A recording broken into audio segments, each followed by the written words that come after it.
बच्चों आवाज आ रही है? सब लोग जुड़े हुए हैं? एक बार कमेंट कर दीजिएगा।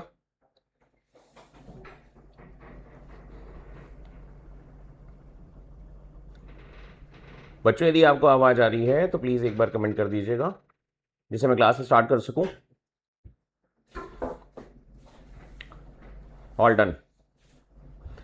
तो जैसा कि मैंने बताया था आपको कि मैं सबसे पहले आपको क्या सिखाऊंगा, बेसिक कैलकुलेशन सिखानी है आपको। और बेसिक कैलकुलेशन में कुछ अच्छा काम कर लें अपन, उसके बाद ही हम फिजिक्स वाले पार्ट पे एंट्री करेंगे, जिससे कि कैलकुलेशन जो है वो किसी भी क्वेश्चन में आए जब, तो हमें परेशानी का सामना ना करना पड़े। और ये ऐसा ना सोचे कि हम मैथ पढ़ रहे हैं, मैथ नहीं पढ़ रहे हैं। मैं इसीलिए चैप्टर का नाम क्या लिखा है, बेसिक कैलकुलेशंस। वो कैलकुलेशन हमें स्ट्रॉन्ग करनी है, वो जितनी मुझे आती है एज अ बीइंग, मैं एक IITian यदि बात करूं तो जितनी मुझे आती है उतनी कैलकुलेशन मैं सिखाऊंगा, और उतनी की ही आपको ज़रूरत भी है, और बहुत ज़्यादा है भी नहीं वो। देखिए स्टार्ट करते हैं, बहुत छोटी छोटी चीज़ों से स्टार्ट करेंगे। ठीक है, बेसिक कैलकुलेशन में जब स्टार्ट करने की बात आई तो सबसे पहला जो पार्ट है वो है नंबर के स्क्वायर्स। स्क्वायर्स का मतलब बेसिकली हमें कुछ नंबर के स्क्वायर्स, जैसे नहीं बोलते कि बचपन से हमें कुछ नंबर के स्क्वायर्स याद होने चाहिए, तो मैं आपसे ये कहूँगा कि यदि मेरे से पूछा जाए कि कितने नंबर के स्क्वायर्स याद हैं, तो शायद मैं ये बोलूँगा 11, 12, 13, 14, 15, इन सब के याद होंगे। फ्रैंकली स्पीकिंग, यदि बच्चे को स्क्वायर याद करने की ज़रूरत पड़ रही है और वो याद करके रखा है, कितने याद कर लेगा? 40, 50, मैक्स टू मैक्स 40, 50 याद कर लेगा। इससे ज़्यादा वो याद नहीं कर सकता। और मैंने फिर इसका सोल्यूशन क्या निकाला अपने लिए, जब मैं स्टूडेंट लाइफ में रहा तो मैंने सोल्यूशन क्या निकाला कि मुझे स्क्वायर्स याद ना करना पड़े, ऐसा कुछ कर लेते हैं अपन।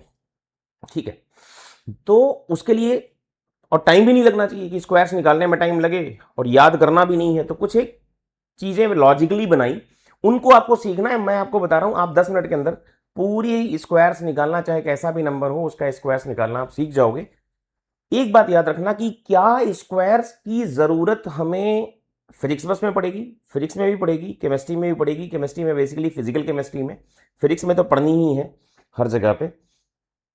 अच्छा, स्क्वायर्स को स्क्वायर्स की तरह ट्रीट ना करें। दरअसल क्या है, कोई बड़ा नंबर आ जाए यदि, तो मान लो उसका स्क्वायर रूट ही निकालना है, स्क्वायर्स की जगह स्क्वायर रूट की जरूरत पड़ सकती है। बहुत सारे ऐसे फार्मूले हैं, जैसे VRMS निकालते हैं, रूट मीन स्क्वायर स्पीड, तो उसमें फार्मूला क्या है, √3RT/M। अब रूट के अंदर है और कुछ ऐसे यदि न्यूमेरिकल आ जाए कि हमें स्क्वायर रूट निकालना है, अब स्क्वायर्स यदि याद है, क्लोजर वैल्यू पता है, तो अपन अप्रॉक्सीमेट अपन वैल्यू डाल सकते हैं। तो इसके लिए मैंने स्टार्ट कहां से किया है कि आपको स्क्वायर्स निकालना आना चाहिए। बहुत मुश्किल से मुश्किल बता रहा हूं कि आपकी प्रैक्टिस जिस दिन हो जाएगी, हार्डली आधे घंटे का काम है कि आधे घंटे आप खुद प्रैक्टिस करेंगे कोई नंबर लेके, तो उसमें आपकी स्पीड भी अच्छी खासी हो जाएगी और आप निकालना भी सीख जाएंगे। कुल मिला के बात यह है कि आज के लेक्चर से आप दो चीजों से आजाद होने वाले हैं, जो पिछले 18 साल से, यानी कि आपकी एज यदि 18 ईयर्स है तो 18 साल से जितनी चीजें आपने सीखी होंगी उनमें दो चीजों से मैं आपको आजादी दिला दूंगा। एक तो स्क्वायर है और दूसरा क्या है, स्क्वायर रूट। तो स्टार्ट करते हैं। जैसे करना क्या है वो देखिएगा, बहुत सिंपल सी चीज बताता हूं। जैसे मान लीजिए सपोज दैट, जैसे 1 से 10 के स्क्वायर से नहीं बता रहा हूं मैं कि वो सबको याद होता है। 9 का स्क्वायर 81, 10 का है ना स्क्वायर करें अपन तो 100, इतना सबको पता है। मैं इसके बाद की बात कर रहा हूं। जैसे मान लीजिए सपोज दैट आपके पास है 11, और 11 का मुझे क्या चाहिए, स्क्वायर। 11 के स्क्वायर की यदि मैं बात करूं तो करना क्या है वो बताता हूं मैं आपको, बहुत सिंपल सी बात समझिएगा। 11 के पास में एक ऐसा नंबर आपको ढूंढना है, सुनिएगा ध्यान से। 11 के पास में एक ऐसा नंबर ढूंढना है जिसके लास्ट में 0 आए। ऑब्वियसली वो कौन होगा, 10 यानी 10। तो इसके पास में नंबर ढूंढा कौन सा है भाई साहब, वो क्या है, अपना 10 है। तो इसका मतलब ये हुआ कि मैं इसको यदि यूज करूं, 10 को मैं क्यों चूज कर रहा हूं अभी थोड़ी देर से क्लियर होगा, थोड़ा सा वेट करना बस। मैंने बोला 11 का स्क्वायर चाहिए, तो 11 के पास में एक ऐसा नंबर आपको ढूंढना है जिसका लास्ट डिजिट जो है वो 0 होना चाहिए। तो मैंने बोला वो क्या है, 10। ऑब्वियसली 10 ही होगा। 11 के पास में एक नंबर, 11 स्क्वायर की बात नहीं कर रहा, 11 के पास में, ठीक है। 11 और 10 के बीच की जो डिस्टेंस है, मतलब गैप है, वो कितना है, 1 के बराबर। ये बहुत इंपॉर्टेंट बात है, कितना गैप है, 1 के बराबर। तो करना ये है, आपको यहां पे 11 लिखना है, और कितना गैप बोला था इन दोनों 11 और 10 के बीच में, 1। तो यहां पर क्या करना है, +1, और यहां पे क्या करना है, -1। किसमें, 11 में। 11 में +1 करूंगा तो कितना हो जाएगा, ये 12, और 11 में -1 करेंगे तो कितना हो जाएगा, 10। ये दो नंबर मिल गए। इन दोनों नंबर का मुझे क्या कर देना है, मल्टीप्लीकेशन, यानी आपस में गुणा करना है, मल्टीप्लीकेशन करना है। अच्छा, यहां तक कहानी खत्म हो गई। यदि आप देखोगे इन दोनों का मल्टीप्लीकेशन, तो ये कितना हो जाएगा, 120। बड़े आराम से मल्टीप्लाई हो जाएगा। ये 0 लाने का कारण भी यही था कि लास्ट डिजिट जो 0 हो, क्योंकि मल्टीप्लीकेशन में यदि लास्ट डिजिट 0 हो किसी एक नंबर का, तो लास्ट में 0 तो आ ही जाता है, इसलिए बहुत आसान हो गया यहां तक। अब लास्ट में करना क्या है, ये नंबर क्या जोड़ा था अपन ने, 1। यहां भी क्या माइनस किया था, 1। यानी एक नंबर है जिसको आपने जोड़ा और घटाया है, उसी नंबर का स्क्वायर ऐड कर देना है, उसी नंबर का स्क्वायर जो है वो ऐड कर देना है। यानी यहां पर क्या कर देना है, +1। यानी ये कितना हो जाएगा अपने पास, 121। दिस इज 11 का स्क्वायर। ये अपने को ध्यान रखना है। तो अब देखो 11 का स्क्वायर कई लोगों, कई आपको भी याद होगा, मुझे भी याद है, ठीक है। लेकिन मैं कह रहा हूं कि हमें याद नहीं करना है, इसका बर्डन लेके नहीं जाना है, हमें फिजिक्स पढ़नी है, और इन कैलकुलेशन से हमें आजादी पहले मिल जानी चाहिए, इसलिए आज वो सारे काम कर लेने हैं।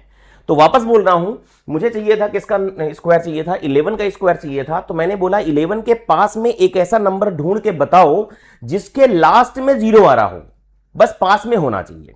अब 11 के पास में नंबर कौन सा है हमारे पास, 10, जिसका लास्ट डिजिट जो है वो 0 है। अच्छा, 11 और 10 के बीच की जो दूरी है वो कितनी है, मतलब गैप कितना है, 1 के बराबर। तो वही 11 में 1 जोड़ दिया मैंने और 1 माइनस कर दिया, तो एक नंबर हो गया 10 और दूसरा क्या हो गया, 12। इन दोनों को क्या कर देना है, मल्टीप्लाई, तो कितना हो गया, 120। जिसको जोड़ा था और जिसको अपन ने माइनस किया था, यानी प्लस जिसको किया और जिसको माइनस किया, उस नंबर का स्क्वायर यहां लिखना है और यहां पे ऐड कर देना है। दैट इज 1 का स्क्वायर कितना होगा, 1। ये 120 आ चुका था, +1 कर दिया, तो मेरा आंसर कितना हो गया, 121। ये 11 का स्क्वायर। यदि मैं कोई दूसरे नंबर की मैं बात करूं, यहां पर जैसे मान लीजिए सपोज दैट कि मैं 12 का स्क्वायर निकालने वाला हूं। अब 12 के पास में नंबर यदि मैं फिर से ढूंढूं, कौन सा नंबर होगा जिसका लास्ट डिजिट 0 हो, तो दैट इज 10। तो 12 लिखा मैंने, और पास में नंबर क्या बोला आपने, 10। ये 12 है और ये क्या है भाई साहब, 10। इन दोनों के बीच में गैप कितना है, 2। यानी ये बोल रहा है 2 को जोड़ना है, यानी 2 को ही प्लस करना है और 2 को ही माइनस करना है। तो यहां पर क्या हो जाएगा, +2, और ये क्या करेंगे, -2। यहां पर कितना हो जाएगा भाई साहब, 10। 12 + 2 करेंगे तो कितना हो जाएगा, 14। इन दोनों को मल्टीप्लीकेशन कर सकते हैं। और एक बात बोली थी, जिसको आपने ऐड किया और जिसको तुमने सब्ट्रैक्ट किया है बच्चा, उसी का स्क्वायर करके यहां पर जोड़ देना है। तो अब देखिए जरा, ये यहां पर यदि मैं देखूं तो ये कितना हो जाएगा, 140, और ये कितना है भाई साहब, कितना, 4। तो मेरा आंसर कितना हो गया, 144। दैट इज 12 का स्क्वायर। यहां तक पहुंचे, आगे और बहुत सारे नंबर लेने हैं मुझे, बहुत सारे काम करने हैं। यदि मैं देखूं यहां पे, यदि मान लो सपोज दैट कि मुझे 13 का स्क्वायर निकालना है, फिर से वही काम कर रहा हूं। 13 के पास में एक नंबर चाहिए जिसका लास्ट डिजिट जो है वो क्या होना चाहिए, 0। तो वो फिर से क्या होगा, 10। 10 और 13 के बीच का जो गैप है, 10 और 13 के बीच का जो गैप है वो कितना है, 3। तो मैं फिर से वही करने वाला हूं, दैट इज 13। और यहां पर मैं क्या करूंगा, ये है +3, और ये क्या करेंगे, -3। यहां पर क्या बन जाएगा, 10। 13 + 3 करूंगा तो कितना हो जाएगा, 16। ये हो जाएगा मल्टीप्लीकेशन। अच्छा, जिस नंबर को ऐड और सब्ट्रैक्ट किया है अपन ने, उसी का स्क्वायर यहां पर ऐड कर देना है। ये देखेंगे तो कितना हो जाएगा, 160 + 3 का स्क्वायर करूंगा तो कितना हो जाएगा, 9। That is coming out to be 169। ये मेरा 13 का स्क्वायर रेडी हो गया। अच्छा, ये करने में जो मुझे अभी टाइम लग रहा है, या सीखने में आपको जो टाइम लग रहा है, जब आप यूज्ड टू हो जाएंगे तो पेन भी चलाने की आपको जरूरत नहीं पड़ेगी, यानी हार्डली 2 सेकंड लगेंगे इसे करने में। तो क्यों याद करें हम स्क्वायर्स, यानी स्क्वायर से हमें आजाद होना पड़ेगा, तब जाके हम फास्टर कैलकुलेशन कर पाएंगे। जैसे मान लीजिए मैं आगे बढ़ता हूं, 14 का स्क्वायर चाहिए। वापस से मैं नंबर यदि ढूंढूं तो कितना ले लेंगे अपन, 10, क्योंकि लास्ट डिजिट जो है वो कितना होना चाहिए, 0। तो 14 और 10 के बीच का गैप कितना है, 4। तो मैं क्या लिखूंगा यहां पर, 14, इधर लिखूंगा भैया +4, 4 जोड़ना है, 4 माइनस करना है, ये 10 हो जाएगा। यहां देखेंगे तो ये कितना हो जाएगा, 18। इन दोनों का मल्टीप्लीकेशन करना है, प्लस क्या कर देना है, 4 का स्क्वायर मुझे ऐड कर देना है इसी में। यहां पर देखेंगे तो कितना हो जाएगा, दिस इज 180, 4 का स्क्वायर हो गया 16, तो ये कितना हो जाएगा 196, यानी ये 14 का स्क्वायर।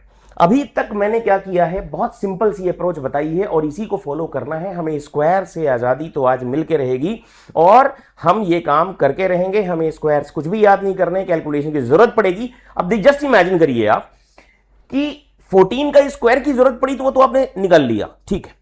मान लीजिए ऐसा सवाल होता, कहीं कैलकुलेशन करते वक्त बड़ा सा एक्सप्रेशन बना है फिजिक्स में और उसमें आ रहा है रूट 196, यानी यहां पर स्क्वायर रूट लगा है।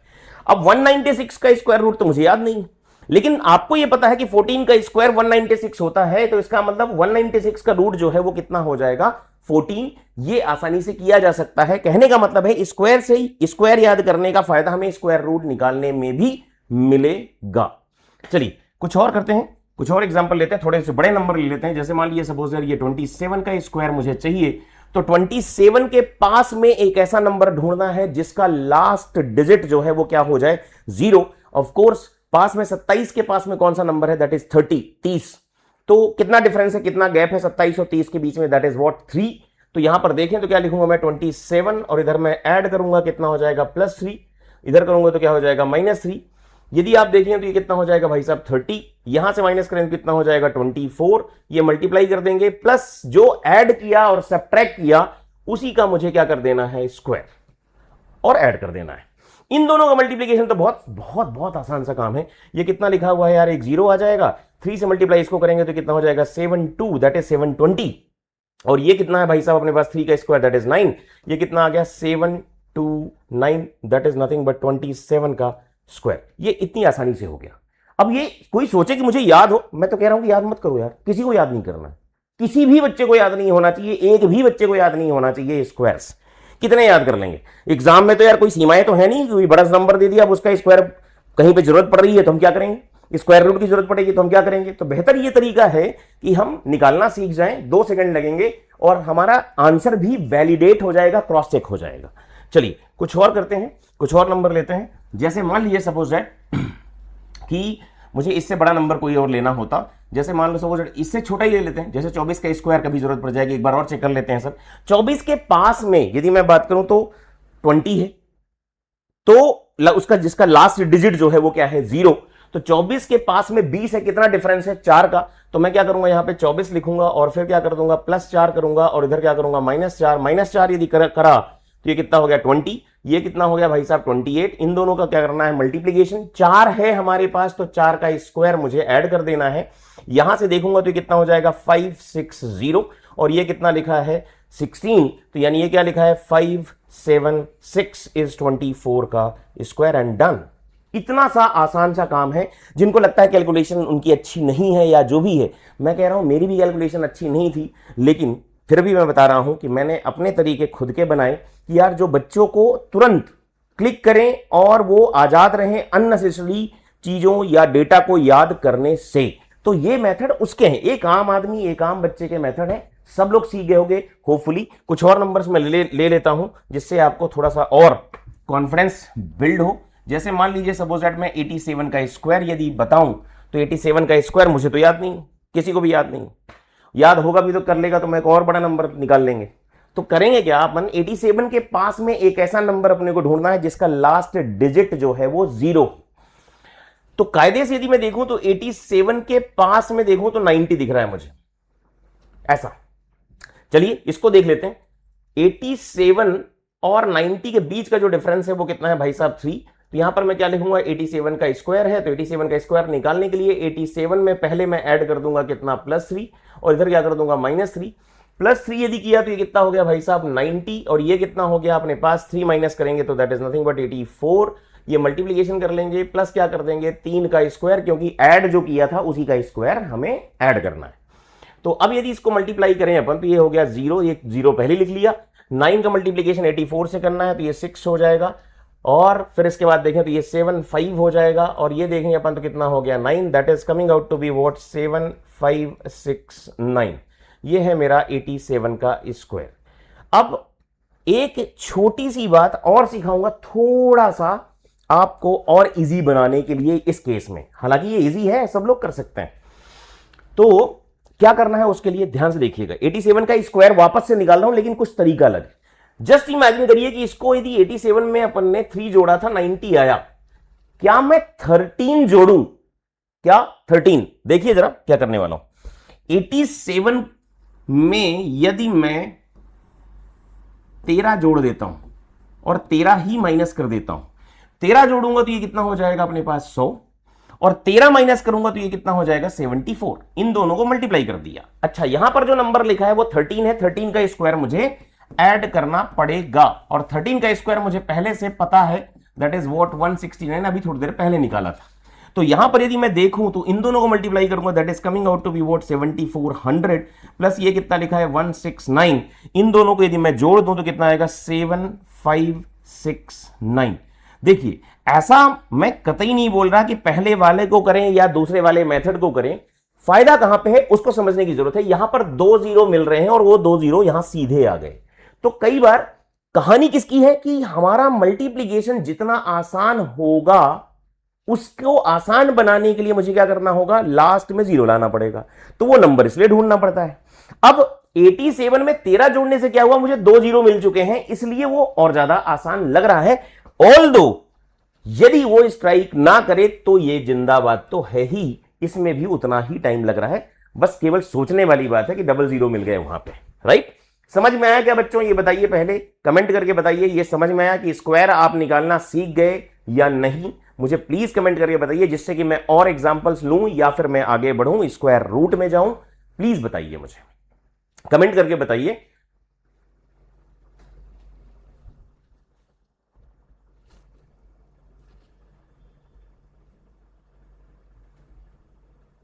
प्रियंका, निधि, बेटा एक बार बताइएगा मुझे कमेंट करके।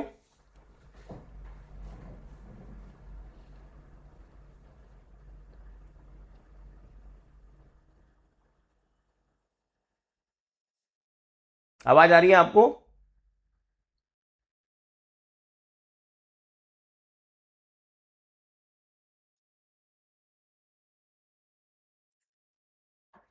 चलिए, तो ये स्क्वायर्स की बात थी कि स्क्वायर अपन कैसे निकालते हैं। स्क्वायर्स अपन ने यहां सीख लिया। अब इसके बाद जो है वो अपने को देखना है क्या, जो सबसे परेशान करने वाला पार्ट है, that is nothing but what is square root. Squares तो आसानी से हो गया, स्क्वायर रूट आपको परेशान करेगा, और मेरे को भी करता था, हमेशा करता था। कि जैसे क्या होता है कि सब बच्चों को ये पता होता है कि रूट जो है वो 4, स्क्वायर रूट यदि 4 करेंगे तो ये 2 है, ये अपना मान लीजिए 9 है तो ये अपने पास क्या हो जाएगा 3, ये सबको पता है। ये मान लीजिए 16 है तो ये कितना हो जाता है 4, ये है मान लीजिए 25, स्क्वायर रूट तो कितना हो गया 5। यहां तक ठीक है, मगर यदि मेरे से ऐसा कोई पूछ ले कि रूट 4 तो ठीक था, परेशानी कहां पे है कि यदि मेरी कैलकुलेशन में करते वक्त कहां पर क्या आ जाए रूट 5, तो क्या करूंगा? तो मैं कुछ सिखा रहा हूं आपको। हालांकि ये जो वैल्यू बता रहा हूं not exact, but it is nothing but approximated value, और अप्रॉक्सीमेशन से ही हमें काम करना है कहां पे, एग्जाम में। क्योंकि एग्जैक्ट कैलकुलेशन पे आप वहां पर नहीं जा पाओगे, time will be very less and but it is very much, क्या 99.99% it will be used. Now the point is what, कि कैसे करेंगे। तो आपको करना यह है कि मान लीजिए किसी नंबर का मुझे क्या चाहिए, स्क्वायर रूट चाहिए। जिस नंबर का स्क्वायर रूट चाहिए उसे लिखना है अपने को a, इसके पास में एक परफेक्ट स्क्वायर वाला नंबर ढूंढना है b, और ये करना है 2 से मल्टीप्लाई, और यहां पर कर देना है रूट b। मैं समझाऊंगा, थोड़ा सा वेट करना पड़ेगा, बस सुनिएगा। मुझे इस नंबर का स्क्वायर रूट चाहिए, उसको एज इट इज लिख देना है a की जगह पे। b जो नंबर है वो मेरा परफेक्ट स्क्वायर होना चाहिए, लेकिन पास में होना चाहिए। किसके पास में होना चाहिए? a के पास में होना चाहिए। अभी समझाऊंगा मैं।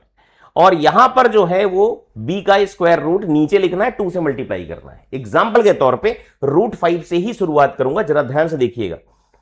रूट 5 चाहिए तो मैंने बोला कि ये लिखा है a, तो ये 5 की a की जगह पर लिख दूंगा मैं 5 के पास में एक ऐसा नंबर ढूंढना है आपको जिसका स्क्वायर रूट पता है, दैट इज व्हाट रूट 4 पता है किसके बराबर है 2 के।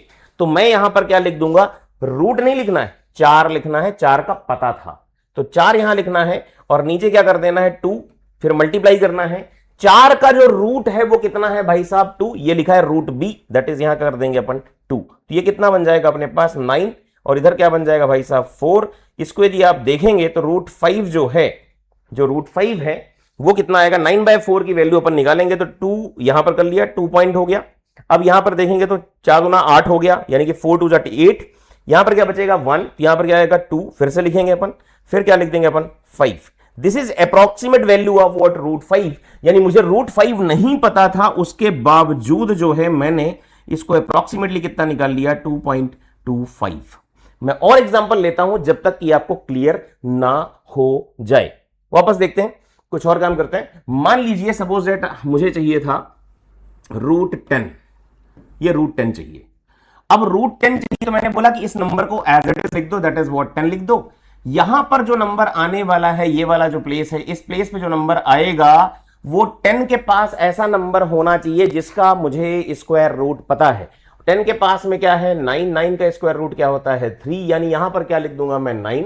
अब क्या करूंगा 2 से मल्टीप्लाई नीचे करूंगा, और इसका स्क्वायर रूट 9 का स्क्वायर रूट कितना है 3, यहां नीचे लिख देंगे तो ये कितना हो जाएगा जरा देखिए आप, ये कितना हुआ 10 + 9 दैट इज व्हाट 19, और ये कितना हो जाएगा 6। अप्रोक्सीमेटली अपन इसका डिवीजन करके आंसर निकाल सकते हैं, कितना हो जाएगा, ये तो 3 हो गया, पॉइंट में लिखोगे आप तो 1 बचेगा, तो वहां पे क्या आएगा 1, फिर आएगा 4, 4 बचेगा अपने पास, तो वहां पर क्या लिखेंगे 6, that is 3.166 is what approximate value, that is root 10. It is not exact, but yes, calculation के लिए सबसे सुपर इफेक्टिव और टाइम सेविंग अप्रोच इससे अच्छी नहीं हो सकती।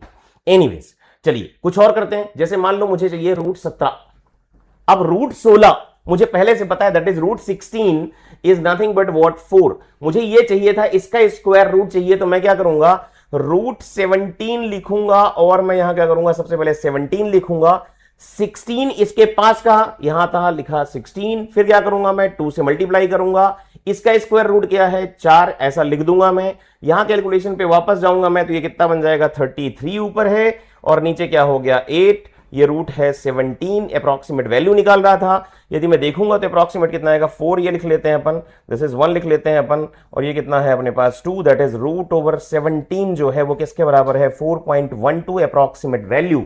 तो आप सोचिए जरा, बड़े बड़े नंबर्स आए और उनके स्क्वायर रूट तो किसी को याद नहीं होते। आपके पास दो चीजें हैं, एक तो स्क्वायर निकालना था, तो स्क्वायर से आप जज कर सकते हो कहां के आसपास आएगा। यदि वो नहीं आप यूज करना चाहते तो जो अप्रोच मैंने बताई है, जैसे रूट 17 है तो 17 यहां लिखा, 17 के पास में एक ऐसा नंबर मुझे ढूंढना है जिसका स्क्वायर रूट पहले से पता है, दैट इज व्हाट 16। 16 का स्क्वायर रूट क्या है 4, मैंने यहां 16 लिख दिया, 2 से मल्टीप्लाई नीचे किया है, इसका स्क्वायर रूट नीचे लिख दिया, कितना हो गया 8, कैलकुलेशन करके मेरा आंसर कितना हो गया 4.12। अब मेरा क्वेश्चन सोचिए जरा कि मेरे को सारे कंसेप्ट आते हैं, सब कुछ आता है, एवरीथिंग आती, सारा कंसेप्ट क्लियर है, सारे फार्मूले क्लियर हैं, सारी एसआई यूनिट्स क्लियर हैं, और मैं कैलकुलेशन करते हुए जा रहा हूं, और मान लीजिए कि वीआरएमएस ही मेरा कैलकुलेशन के पश्चात जो है वो रूट 17 आ जाए और मुझे 17 का रूट ना पता हो, तो वहां तो सवाल छूट गया सर। ये तो बहुत छोटा सा मेरा रूट 17 था, बड़ा होगा तो क्या करेंगे, बड़े बड़े बड़े के लिए तो हमें ये करना पड़ेगा। ये बहुत आसानी सी अप्रोच है, क्योंकि स्क्वायर रूट जो हमें स्कूल में सिखाया जाता है वो बहुत लंबी अप्रोच है, और उतना टाइम तो हमारे पास एग्जाम में होगा ही नहीं, और ये हम एक्सपेक्ट करके तो कतई ना चलें कि हमें कैलकुलेटिव पेपर नहीं मिलेगा।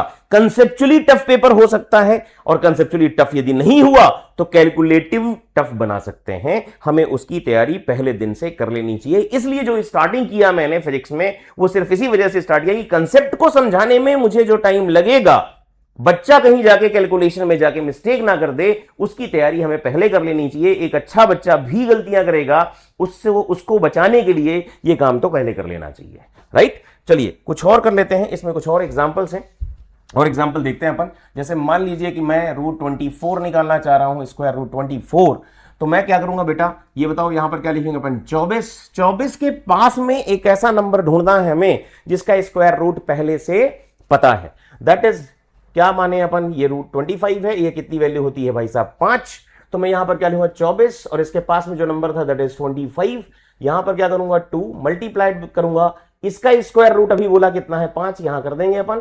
तो एक बात बताइए मुझे कि स्क्वायर रूट ओवर 24 यदि मैं बात करूं तो ये टोटल ऊपर कितना लिखा है 49, इधर क्या लिखा है भाई साहब 10, अप्रोक्सीमेटली जो वैल्यू है that is nothing but 4.9 is nothing but root over 24।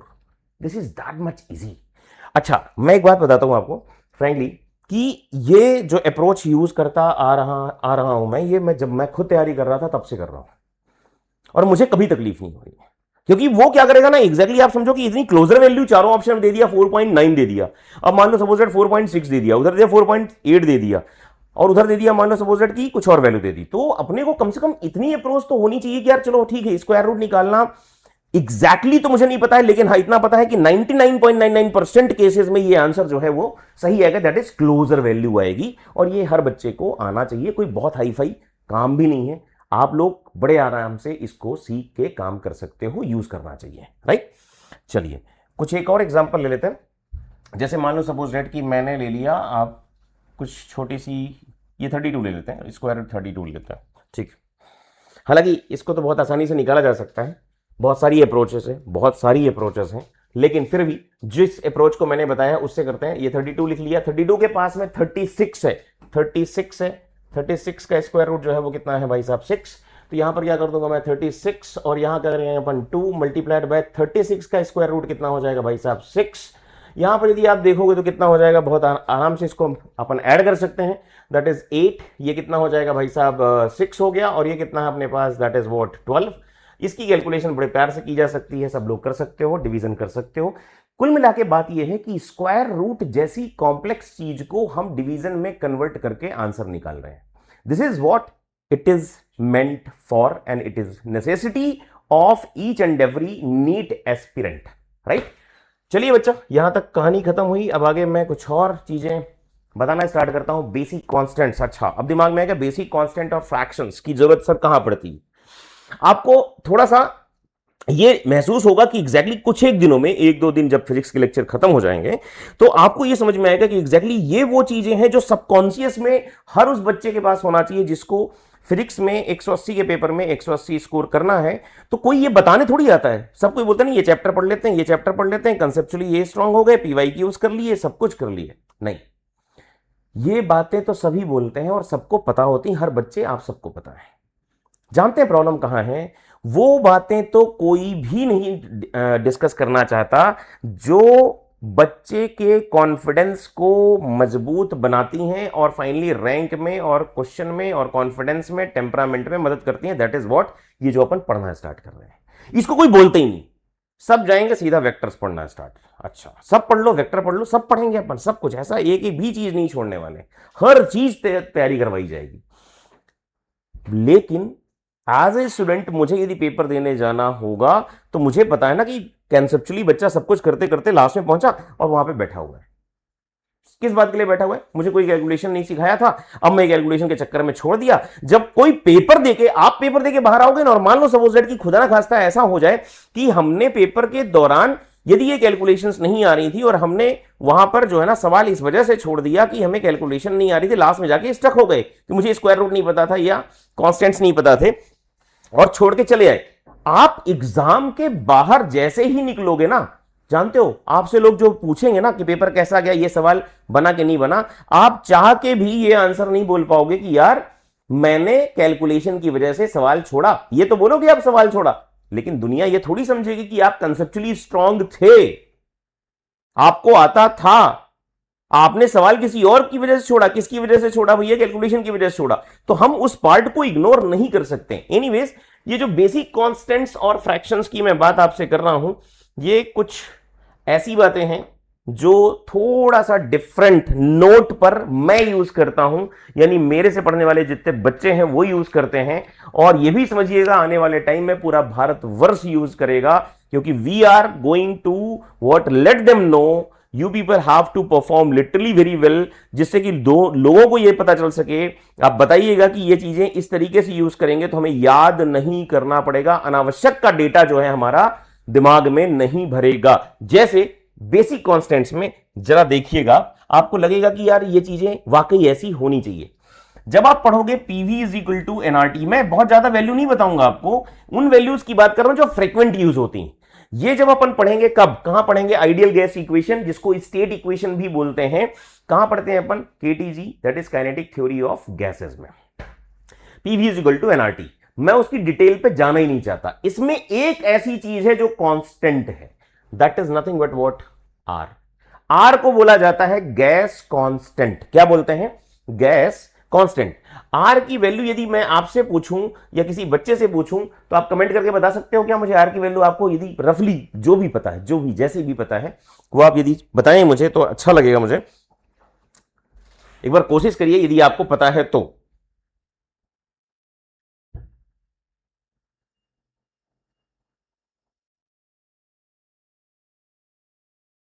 आवाज आ रही है बच्चा आपको? सभी लोगों को आवाज आ रही है? प्लीज यदि आपको यदि पता है वैल्यू तो आप कमेंट करके बताइए मुझे कि ये वैल्यू ये मुझे याद है। फिर मैं आपको बेहतरीन बताता हूं कि एग्जैक्टली मैं कैसे यूज करता हूं, और आपको वही चीज सीखनी भी है। निधि,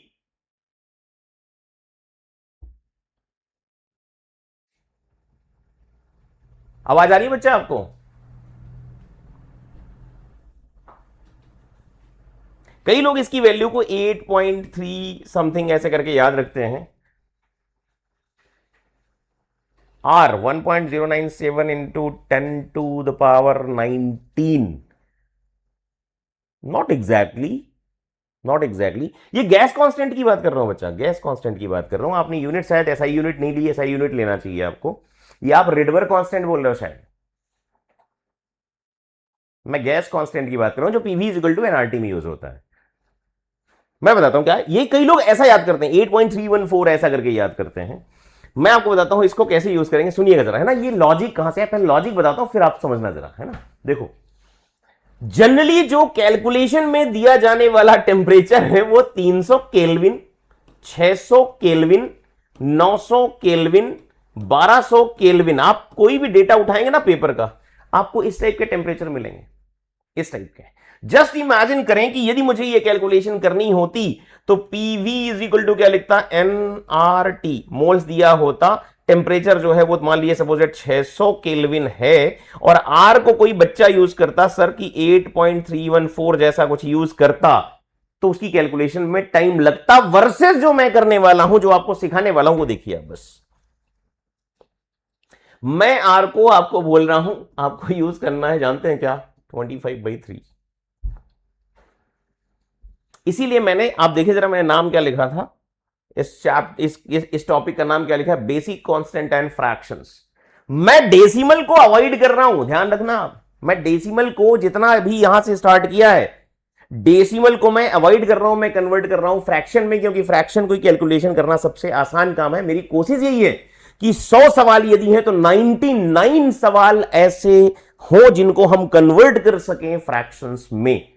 तो देखिए जरा, अब ये एक बच्चा था कि 8.314 मल्टीप्लाइड बाय 600 करेगा, और मैं क्या करूंगा वो देखिए आप। पीवी लिखा, एन लिखा, आर की वैल्यू को मैंने 25/3 किया, और यहां पर लिखा है 600। सोचिए जरा, ये कैलकुलेशन करना ज्यादा आसान है इन कंपेरिजन टू व्हाट, जो यहां पर लोगों ने यूज किया होगा 8.314 मल्टीप्लाइड बाय दिस। ये बच्चा जब भी करेगा ऐसा सवाल, आप यकीन मानिए कम से कम 20 सेकंड वो वेस्ट करने वाला है, और हम 20 सेकंड कम से कम यहां पर बचा सकते हैं। मेरे को कुछ करना ही नहीं है यहां पे यार। ये 3 है और ये कितना हो जाएगा? 200, और मेरा मल्टीप्लीकेशन करने का काम आसान हो गया। तो मैं इसलिए कह रहा हूं आर की वैल्यू जो आपको याद रखना है, वो क्या याद रखना है? That is what? 25/3 SI units में। अंजलि बच्चा, आप क्या बोल रहे हो? सर इतना फिर से रिपीट कर दीजिए। कौन सा वाला पार्ट? कौन सा वाला पार्ट? कौन सा वाला पार्ट? कौन सा वाला पार्ट? ये वाला, दस, ये कांस्टेंट्स की बात कर रहे हैं। मैं वापस बोलता हूं कि बेसिक कांस्टेंट एंड फ्रैक्शंस हम इसलिए लेके जा रहे हैं जिससे हमारी कैलकुलेशन आसान हो सके, और कांस्टेंट्स की वैल्यू डेसिमल की बजाय हमें फ्रैक्शन में याद करने की जरूरत है, क्योंकि हमें माइंडसेट भी देखना है कि जो डेटा नीट में आता है वो किस प्रकार का आता है। ये मैं एक एग्जाम्पल के तौर पे आपको समझा रहा हूं। कुछ एक कांस्टेंट्स हैं, 3-4 कांस्टेंट हैं जो हमें याद करने हैं, नॉट ऑल, क्योंकि बहुत सारे कांस्टेंट्स वो एग्जाम में प्रोवाइड कर देते हैं। तो जैसे ये गैस इक्वेशन की बात कर रहा हूं मैं, ये स्टेट इक्वेशन भी बोलते हैं, आइडियल गैस इक्वेशन बोलते हैं, PV is equal to NRT, P is pressure, V is volume. ये पढ़ना नहीं है मुझे, ना पढ़ाना है अभी, ये जब चैप्टर आएगा तब पढ़ाएंगे। पॉइंट ये है कि बेसिक कांस्टेंट्स की बात कर रहा हूं, तो यहां पर कांस्टेंट जो है वो है R, that is gas constant बोलते हैं, इसको बोलते हैं गैस कांस्टेंट। गैस कांस्टेंट की वैल्यू बच्चे लोग याद करके रखते हैं, टीचर्स भी बताते हैं, किताबें भी लिखती हैं 8.314, ऐसा वो सही वैल्यू लिखी है, मगर मुद्दा कहीं और है। सुनिएगा, आपके पास सवाल आया ऐसा, PV is equal to NRT, N is number of moles, R की वैल्यू यदि आपने यूज कर ली 8.314 और टेम्परेचर जनरली जो दिया जाता है क्वेश्चन में वो 300, 600, 900, 1200। अब सोचिए इन दोनों को मल्टीप्लाई करेंगे तब जाके ये आंसर आएगा। और मैं कह रहा हूं कि इसकी बजाय हमको क्या करना है, आर को अपने को याद करना है, कितना है 25/3, जो कि 8.314 के पास ही आएगा। तो आप सोचिए डेसिमल में याद करने की बजाय यदि ये याद किया और यहां पर वैल्यू डाली पीवी एन, आर की जगह 25/3 और टेम्परेचर यदि 600 दिया है, तो देखो ये कैलकुलेशन आसान हो गई इन कंपैरिजन टू ये वाला और इनकी कैलकुलेशन। सोचो जरा, कोई बोले मुझे 8.314 मल्टीप्लाइड बाय 600 यदि मैं करता जाऊंगा, एक बच्चा ऐसा करेगा और दूसरा बच्चा ऐसा करेगा, ये जो मैंने किया है कि 25/3 मल्टीप्लाइड बाय क्या कर दिया मैं 600, ये मेरे लिए ज्यादा आसान होगा क्योंकि ये 3 है और ये कितना हो जाएगा 200। That is very easy approach and it will save a minimum of 20 seconds. 20 second तो कम से कम बचाएगा। सोचो एक सवाल में यदि 20 सेकेंड बचते हैं, ऐसे 10 सवाल हैं, 20 मल्टीप्लाइड बाय 10 करेंगे कितना हो जाएगा भाई साहब, 200 सेकेंड्स। रफली यदि बात करूं 60 सेकंड 1 मिनट के बराबर होता है, मतलब 3 मिनट बच रहे हैं। और 3 मिनट आपके क्रूशियल कहां होंगे, जब एग्जाम का सबसे लास्ट आवर चल रहा होगा, लास्ट के 30 मिनट्स बचे होंगे, उसमें यदि आपको बोले कि 3 मिनट और मिल जाए, कम से कम 2 या 3 सवाल और किए जा सकते हैं। तो ये एक सेंस वाली बात है कि हमें किस प्रकार से कांस्टेंट्स को यूज करना चाहिए। चलिए आगे बताता हूं मैं क्या चीज है। मैं फाइनली बोल रहा हूं गैस कांस्टेंट जो है, this is nothing but what, gas constant याद रखना है कितनी वैल्यू, 25/3 यूनिट। आप याद कर सकते हैं तो कर लें, अभी बाद में तो मैं वैसे भी इसको आपको सिखा ही दूंगा, joule, mole inverse, kelvin inverse, ये आपको याद होना चाहिए। फिर से बोल रहा हूं, R is what, gas constant. Anyways, एक आप यदि याद करें, याद करिए, ये कहीं भी आपने देखा होगा, G(m1)(m2) divided by what, R square. ये ग्रेविटेशनल फोर्स है दो मासेस के बीच में लगने वाला, इसमें कोई कांस्टेंट है। कौन कांस्टेंट है, ये कैपिटल जी, जिसका नाम है क्या, यूनिवर्सल ग्रेविटेशनल कांस्टेंट। अब यूनिवर्सल ग्रेविटेशनल कांस्टेंट है, इसकी वैल्यू लोग याद करके चलते हैं 6.67 इंटू 10⁻⁻11, ऐसा याद करके चलता है। वैल्यू तो यही है, याद भी करनी चाहिए, लेकिन मैं फिर से बोल रहा हूं, इसको किसी और तरीके से करेंगे, कुछ बहुत खूबसूरत तरीके से करेंगे कि मैं कैसे क्वेश्चन करता हूं, मेरा क्वेश्चन जल्दी क्यों हो जाता है, और आपका भी जल्दी होना चाहिए, क्योंकि जो काम मैं कर रहा हूं मैं एज ए स्टूडेंट कर रहा हूं। फिर से याद दिला रहा हूं, मैं एज ए स्टूडेंट हर चीज आपको डिलीवर कर रहा हूं। मैं जी को यदि यूज करूंगा, कैपिटल जी को, that is nothing but what 20/3 into 10⁻⁻11। अब जरा देख लीजिए 20/3 को, अभी आप देखेंगे तो दैट इज अप्रॉक्सीमेटली वॉट 6.67। 20/3 करने का फायदा यह हुआ कि मुझे यह पता होगा कि मैं डेसिमल में मिस्टेक नहीं करने वाला हूं, मैं 20/3 को आसानी से याद कर सकता हूं। याद रखिएगा इसको, राइट।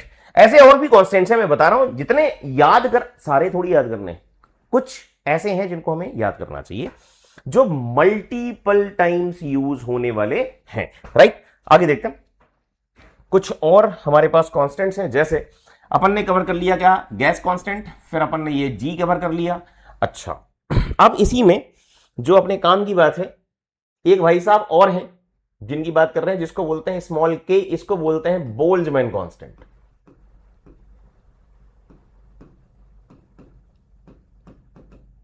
फिर से ये यूज होता है, जैसे आपको यदि मैं बात करूं तो VRMS जब आप लिखेंगे तो एक फार्मूला और आएगा, that is what 3kT upon small m।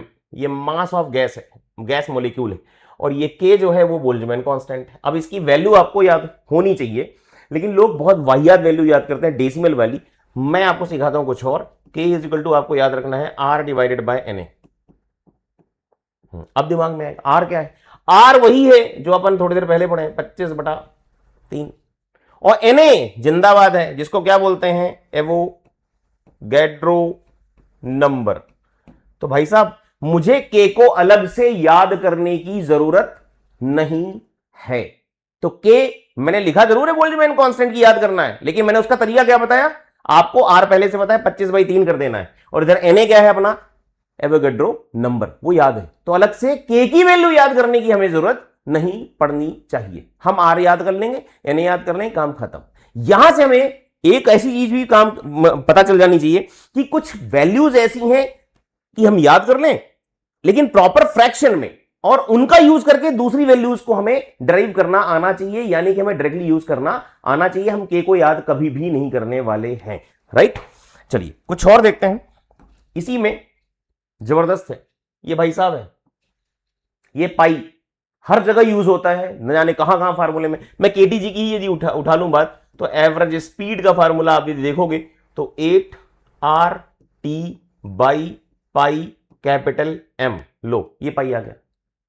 अब पाई की वैल्यू याद करनी। अब पाई जो है कई लोग ये याद करते हैं 22/7। एक बात बताऊं, ये भी अप्रोक्सीमेटेड वैल्यू है, नॉट एग्जैक्ट। ये भी यदि देखूंगा तो अप्रोक्सीमेटेड वैल्यू दैट इज 3.14। मेरे लिए फेवरेट ये है कि मैं 3.14 यूज कर लूं या फिर मैं 22/7 यूज कर लूं। मेरे लिए फेवरेट क्या होना चाहिए, दैट इज व्हाट 22/7। मेरा काम उससे हो जाएगा। लेकिन मैं कुछ और भी बताने वाला हूं, वो सुनिएगा, जो सबसे ज्यादा यूज होगा, पाई स्क्वायर। पाई का स्क्वायर, या तो मैं इसका भी स्क्वायर करने जाऊं या फिर इसका करूं। इसकी वैल्यू को मैं लिख रहा हूं दैट इज 9.856। 9.856 इसी को अप्रोक्सीमेटली लिख रहा हूं, सुनिएगा ध्यान से। जो एक्सेलरेशन ड्यू टू ग्रेविटी अपन यूज करते हैं उसकी अप्रोक्सीमेट वैल्यू क्या लिखते हैं अपन, 9.8। इसी को अप्रोक्सीमेटली क्या लिख देते हैं अपन, 10। तो मैं पाई स्क्वायर को अप्रोक्सीमेटली जो है वो क्या लिखने वाला हूं, दैट इज व्हाट, 10। ये ध्यान रखें आप। का मतलब मैं ये बोल रहा हूं कि पाई स्क्वायर को अप्रोक्सीमेटली मैं जी लिख सकता हूं, और जी को अप्रोक्सीमेटली 9.8 लिख सकता हूं, और इसको अप्रोक्सीमेटली मैं क्या लिख सकता हूं, 10। कृपया करके ये जो अभी बताया मैंने कैलकुलेशन का सबसे महत्वपूर्ण स्तंभ बताया, इसको अपने को याद रखना चाहिए। सर कहां यूज करेंगे, देखिए जरा, और कितना जबरदस्त यूज कर रहा हूं वो भी आपको महसूस होगा। कि मान लीजिए आपको क्वेश्चन करते करते इसकी जरूरत पड़ गई, 2π√L/G, that is what, simple pendulum का टाइम पीरियड निकाल के बताओ। सिंपल पेंडुलम का क्या निकालो, टाइम पीरियड, और आपको बोल दिया एल जो है वो 1 मीटर दे के रखा है। ठीक है, ये आगे पढ़ेंगे अपन, ये मैं कुछ पढ़ा नहीं रहा हूं, मैं बता रहा हूं कहां यूज करना है, इन कॉन्स्टेंट्स को किस प्रकार से यूज करना है। तो T इक्वल टू क्या लिखना है मुझे, 2π, L की वैल्यू डालेंगे कितना है 1, और G यदि कोई बच्चा मान लो जो मैंने पढ़ाया वो नहीं पता है किसी बच्चे को, तो वो बेचारा क्या करेगा, 9.8 करेगा। अच्छा, कुछ ज्यादा होशियार बच्चा होगा तो वो और भी एकदम भयंकर काम करेगा, ये करेगा। अच्छा, स्क्वायर रूट 10 निकालना सिखाया है, हाँ सही बात है, वो भी कर लेगा। मतलब एक अप्रोच ये है, एक अप्रोच ये है, और एक स्मार्टर अप्रोच जरा देखेंगे आप क्या करेंगे कि मैं क्या करता, 2π√L/G है, दैट इज 1/G, और G को मैंने अभी थोड़ी देर पहले क्या बोला, क्या लिख दूंगा मैं, पाई स्क्वायर। यहां पाई स्क्वायर डालूंगा तो मेरी कैलकुलेशन जो है ना हवा में हो चुकी होगी। पाई स्क्वायर और स्क्वायर रूट है तो ये पाई आ गया, कट गया, तो मेरा आंसर आ गया 2 सेकंड। और यहां करने वालों का आंसर कम से कम 10 से 20 सेकंड लगेगा, और मेरा आंसर तो यूं आ चुका होगा। तो कौन सा बच्चा सेलेक्ट होने वाला है यदि उसके पास टाइम कम है, तो मुझे इस बात का भी तो ख्याल रखना है। इस बात को हमें पहचानना पड़ेगा कि कौन सा कांस्टेंट, कैसी कैलकुलेशन, किस वक्त पे कौन सी यूज करनी चाहिए, हमें इतना फिल्टर लगा के चलना पड़ेगा। एग्जाम में केवल इस बात से सिलेक्शन तो नहीं होने वाला कि हां हम बहुत अच्छा जानते हैं, कंसेप्चुअली बहुत स्ट्रांग हैं, मुद्दा जानते हैं। आपका जब रिजल्ट खुले, आप रोल नंबर डालें, मोबाइल नंबर डालें, ओटीपी डालें, पासवर्ड डालें, और वहां पे लिख के आए आपकी ऑल इंडिया रैंक टॉप 5000 में है। उसके लिए केवल कंसेप्चुअली स्ट्रांग बच्चा सेलेक्ट नहीं होता, याद करने वाला बच्चा सेलेक्ट नहीं होता, स्मार्ट वर्क और स्मार्ट कैलकुलेशन करने वाला बच्चा ही सेलेक्ट होगा। वही सेलेक्ट होगा, वही सेलेक्ट होता आया है। कई लोग नहीं सुना होगा आपने, अपने गली मोहल्ले शहर में बच्चा बहुत अच्छा पढ़ रहा था फिर सेलेक्ट नहीं हुआ।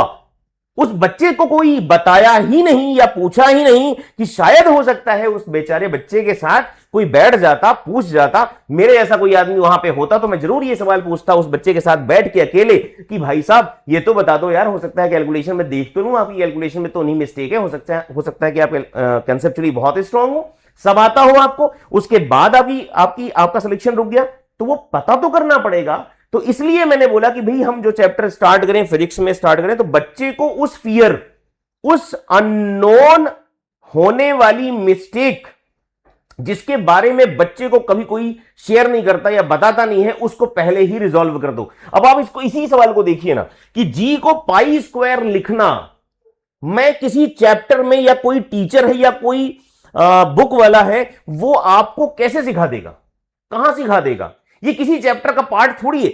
यदि आप ये पढ़ते भी तो कहां पढ़ोगे? सिंपल हार्मोनिक मोशन में पढ़ोगे कि टाइम पीरियड जो सिंपल पेंडुलम का है वो 2π√L/g है। ठीक है, फार्मूला याद हो गया। करना तो मुझे पड़ेगा ना, मतलब मैं यदि पेपर देने जाऊंगा तो मुझे करना पड़ेगा, और मुझे करना पड़ेगा तो मैं ये दिक्कत कब महसूस करूंगा? जब मैं एग्जाम में क्वेश्चन करूंगा या फिर मैं प्रैक्टिस करूंगा, तब करूंगा। और जब मैं करूंगा तो फिर मैं क्लास में जाके टीचर से ये तो पूछूंगा ही नहीं, क्योंकि वहां पे तो ये इस बात का मेरे पास एक भय होगा कि मैं वहां जाके ये काम नहीं कर पा रहा हूं, मेरे को यहां पे टाइम लग रहा है। तो सबके सब जितने बच्चे हैं या टीचर हैं वो कहीं ऐसा ना बोल दें कि तुम्हें ये भी नहीं आता। हम उस चीज को, जितनी भी चीजें छोटी छोटी सी बातें हैं, उनको इग्नोर नहीं कर सकते, और मैं करने भी नहीं दूंगा। आपको हर एक चीज जो आपके डाउट होंगे, जो आप नहीं भी पूछोगे, मैं एज ए स्टूडेंट, फिर से बोल रहा हूं, मैं एज ए स्टूडेंट ही आपको बताऊंगा, और इसलिए काम कर भी रहा हूं। यहां पे पाई स्क्वायर लिखा, ये बेचारे स्क्वायर रूट से बाहर आ गया, पाई से पाई खत्म हो गया, मेरा आंसर 2 सेकंड आ गया। और आप जान लीजिए इस बात को कि ये जो सिंपल पेंडुलम अंकल जी हैं, सिंपल पेंडुलम है, इसका टाइम पीरियड 2 सेकंड है। आगे जाके मैं तुम्हें जब पढ़ाऊंगा तो बोलूंगा, जानते हैं क्या वो कहलाता है? सेकंड्स पेंडुलम कहलाता है। क्या कहलाता है?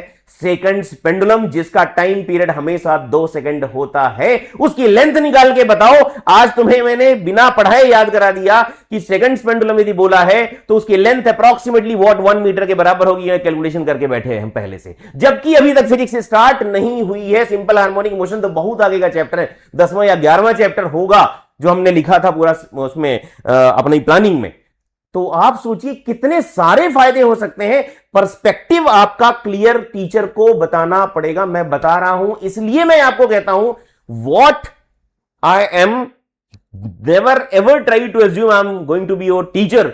मैं आज भी आपकी जर्नी में सबसे इंपॉर्टेंट एलिमेंट की तरह फिजिक्स में ये मैं आपको कह रहा हूं कि एक एक बात को बताऊंगा, आपसे एक एक बात करवाऊंगा, आप उसको फॉलो कर लीजिएगा। और आपके नंबर नहीं आए तो मुझे बताइएगा, मुझे कमेंट करके बता सकते हैं, फोन करके बता सकते हैं, कोई डाउट हो तो पूछ सकते हैं, मगर नंबर तो आएंगे। और आप इसी साल जो है 2027 का जो पेपर देंगे उसमें सेलेक्ट होंगे, बढ़िया रैंक के साथ सेलेक्ट होंगे, गवर्नमेंट मेडिकल कॉलेज में जाएंगे, एम्स में जाएंगे, और ये होके रहेगा। मगर मैं फिर से कह रहा हूं, don't skip a single lecture. आपको लगता है कोई चीज तो रिकॉर्डिंग्स देखिए, नोट्स बनाइए, पूछिए कि इस लेक्चर के इस पार्ट पे जो मैंने बोला था टाइम स्टाम्प लिखने की जरूरत है कि कहां पर फिर से रिपीट करना है या पूछना है सर से। राइट, चलिए,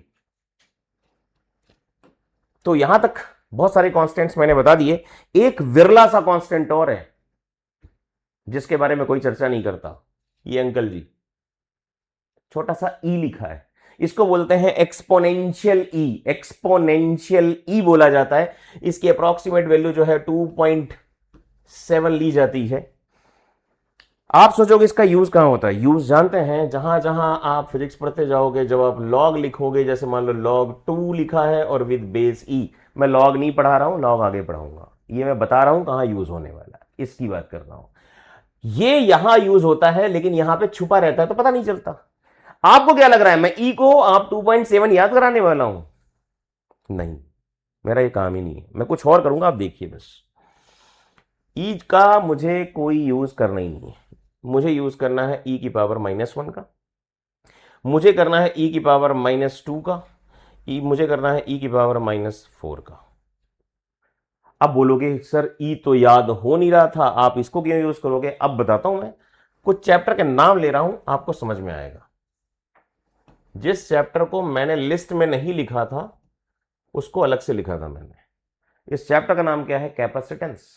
कैपेसिटेंस में ये है रजिस्टर, ये है कैपेसिटर, और ये है बैटरी, और ये कैपेसिटर को चार्ज करने की प्रोसेस है, और उसमें जाके इक्वेशन बनेगी आगे जाके। ये मैं बता रहा हूं कंटेक्स्ट में, पढ़ा नहीं रहा हूं, फिर से बोल रहा हूं। Q इज इक्वल टू क्या लिखा है, Q की मैक्सिमम वैल्यू 1 माइनस ई की power minus T upon tau.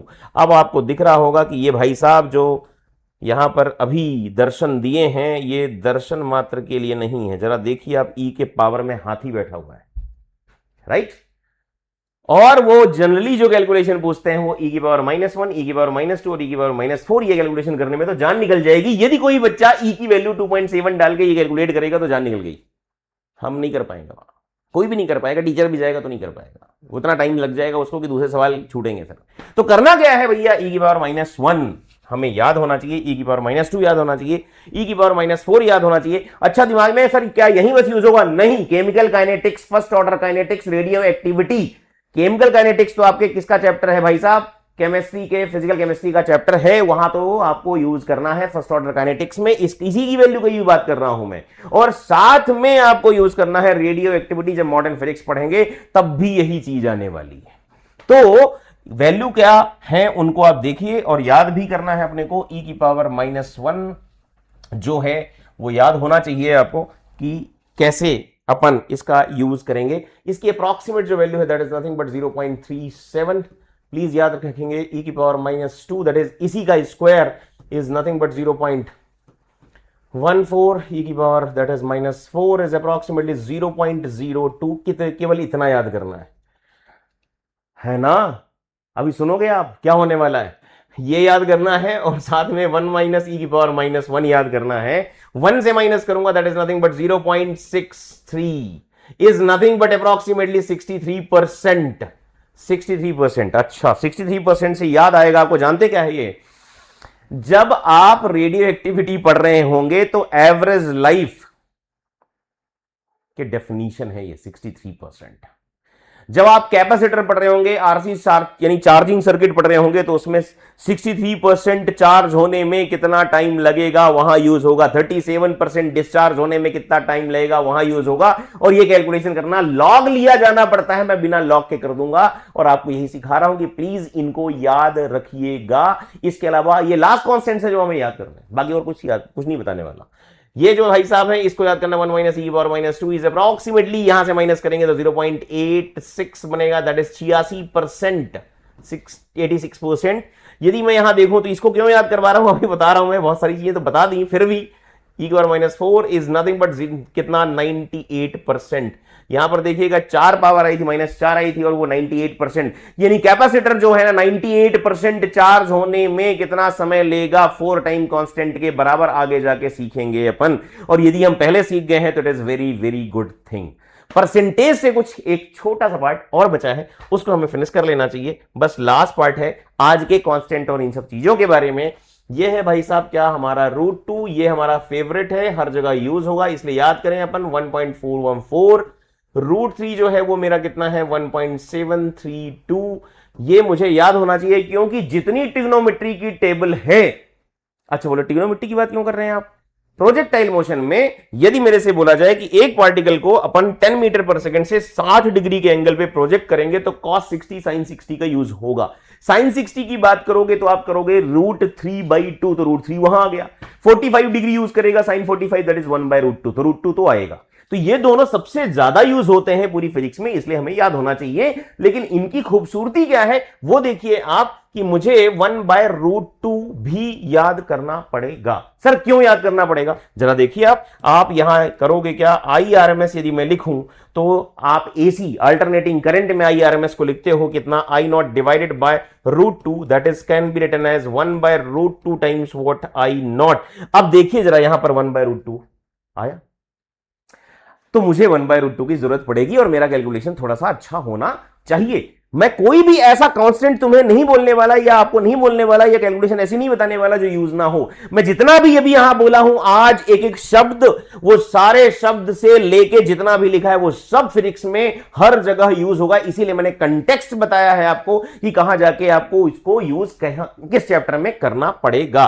तो 1/√2 यदि निकालना है तो एक बच्चा तो ऐसा करेगा कि 1.414 लिख लेगा। अच्छा ये करेगा तो 1000 से ऊपर नीचे मल्टीप्लाई भी और डिवाइड भी कर देगा भाई साहब। लेकिन मैं समझता हूं कि ऐसा ना करें आप तो ज्यादा बेहतर है बेटा, आप इसके लिए कुछ नई अप्रोच बनाएं। मैं आपके सामने करता हूं और आपको सबको आता है। देखिए जरा 1/√2 को मैं लिख सकता हूं कितना, 1/√2, √2 से मल्टीप्लाई और क्या करूंगा मैं डिवाइड, तो ये बन जाएगा भाई साहब √2 डिवाइडेड बाय कितना हो गया 2, दैट इज 1.414 डिवाइडेड बाय 2। इसको मैं डिवाइड करना बहुत आसान है, that is nothing but what 0.707 को मैं लिख सकता हूं लगभग 70.7%।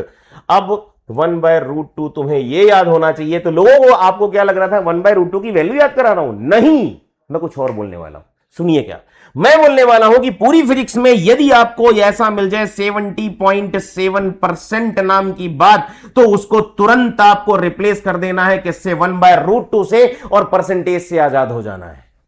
इसकी बात की थी। कहां यूज करेंगे सर? एक एग्जांपल देता हूं, हजारों जगह यूज होगा, हजारों सवालों में यूज होगा, लेकिन आप यूज कर चुके हो। जस्ट इमेजिन करिए कि यदि मैं आपसे बोलूं कि IRMS यानी root mean square value of AC current is 70.7% of peak value.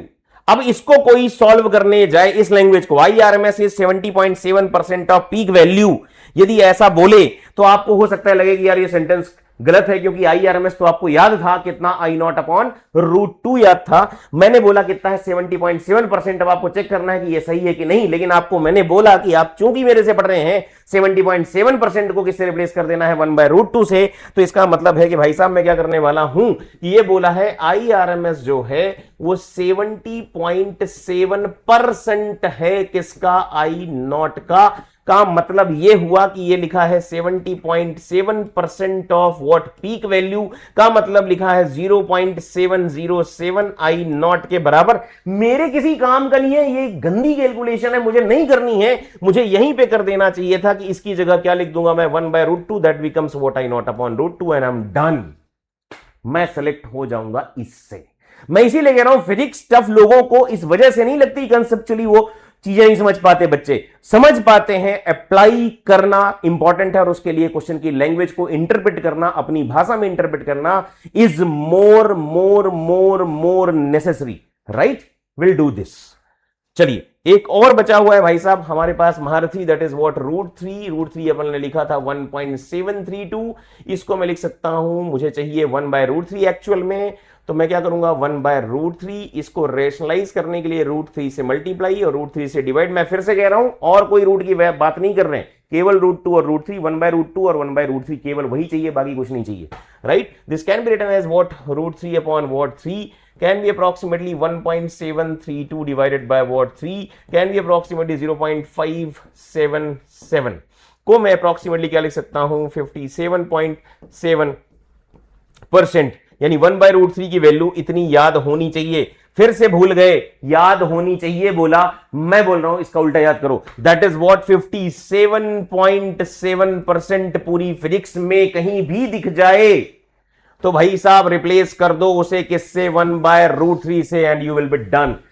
You are going to get selected. आप समझो इसके टाइम बचाने में ही बुद्धिमानी है। अच्छे बच्चे हो, सब कर लेंगे, बहुत अच्छा कर लेंगे।